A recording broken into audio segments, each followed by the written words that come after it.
Do you remember when we were first doing trig and I would yell at you, not yell, but I would ask you to make sure your calculator was in degrees and not rad or radians? Well, the day has finally come where we are going to use radians. Okay, so radians are just a unit of measurement for angles. It's like having Celsius and Fahrenheit. You have degrees and you have radians. So we are going to finally learn about radians. Okay, now, radian sounds a whole lot like radius. So if we take a circle, and my art skills are great, and this circle has a radius that's about this long. This radius will go around this circle a few times. It'll go around this circle about 6 times. And there's a very specific ratio that's happening there. So what that means is that the circumference of our circle is about 2 pi r. We know that, right? And the circumference is made up of 360 degrees, which is 2 pi radians. So if I want to solve for radians, I'm going to say 360 divided by 2 pi equals a radian, which I abbreviate rad. And if I simplify that even more, I get 180 over pi equals 1 radian. So if we do the math on that and, kind of work that out, it ends up being about 57.3 degrees. Oops, I wrote my degree in the wrong spot. It's about 57 degrees is about 1 radian, okay? However, when we deal in radians, we are going to always leave the pi symbol. We're going to write them in pi. Radians are written in terms of pi. They're always a fraction, and they always have pi in them somewhere. So let's look exactly what this looks like. If we've got 360 degrees is 2 pi radians, then let's think about that. Then 180 degrees is going to be pi radians, right? Because I divided them both in half. And if I divide 80 in half, or 180 in half again, I get 90 degrees must be pi over 2 radians. And let's take it a step further. 90 divided in half again is another very useful angle, which is 45 degrees.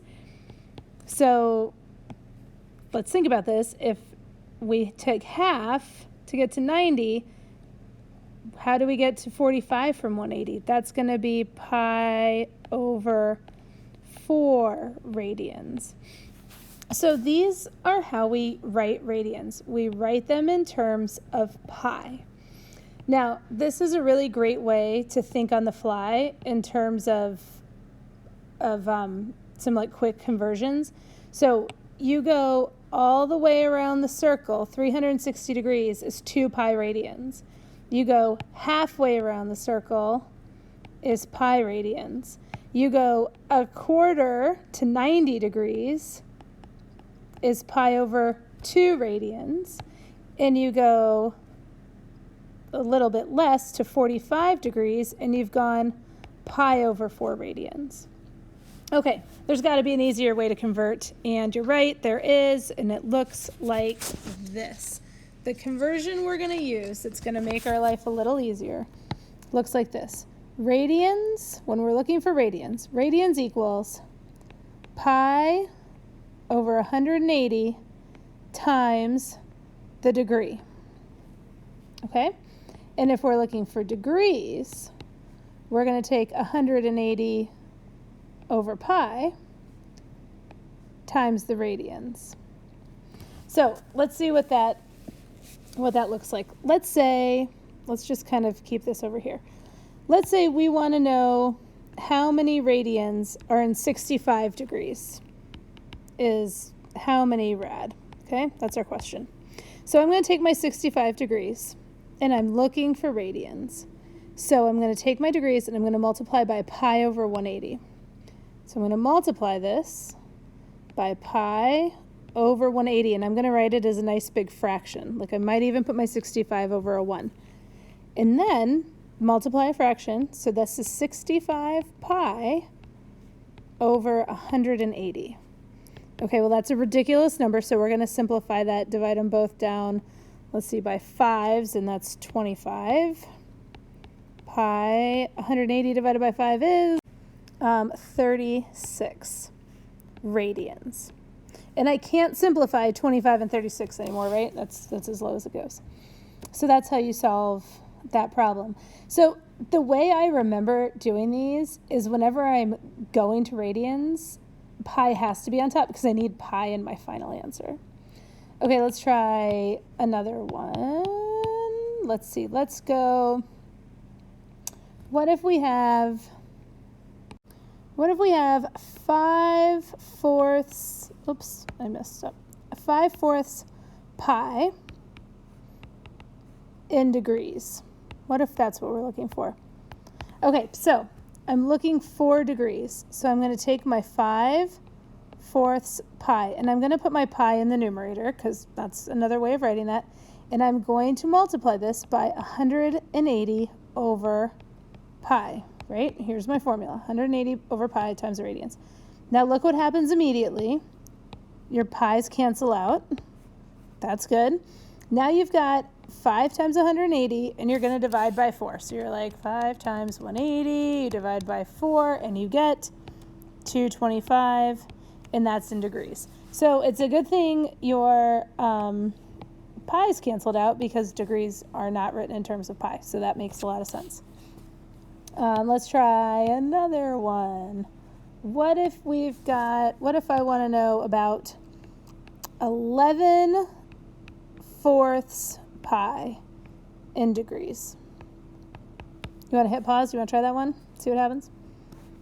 Okay, so you're going to say 11 pi over 4 times 180 over pi. Cancel out your pi's. Now you're going to take this and you're going to say 11 times 180, divide by 4. What do you get? You get 495, and you're like, yo, good boo, that doesn't make sense. And it does. It just means you've gone all the way around a circle and then kept going. That's totally allowed. It just means it's more than one circle. Okay, let's go one more. Let's say I want to know 50 degrees is how many radians? We want to convert 50 degrees to radians. So I'm going to take my 50. I'm going to multiply it by pi over 180. That gives me 50 pi over 180. I'm going to simplify it. They both, let's see, we'll go for 5/18 pi. So 5 pi over 18, which we can, remember, we can write that as 5 over 18 pi. Also, it just kind of depends. Okay, that's all there is to it for now. So we're going to practice making sure that we can work back and forth in between radians and degrees. Remember, radians need a pi in it. Degrees have no pi. So whenever you're trying to figure out what ratio to divide by, think about whether or not you need a pi or not. You know, how hungry are you? Okay, you guys are great. Bye.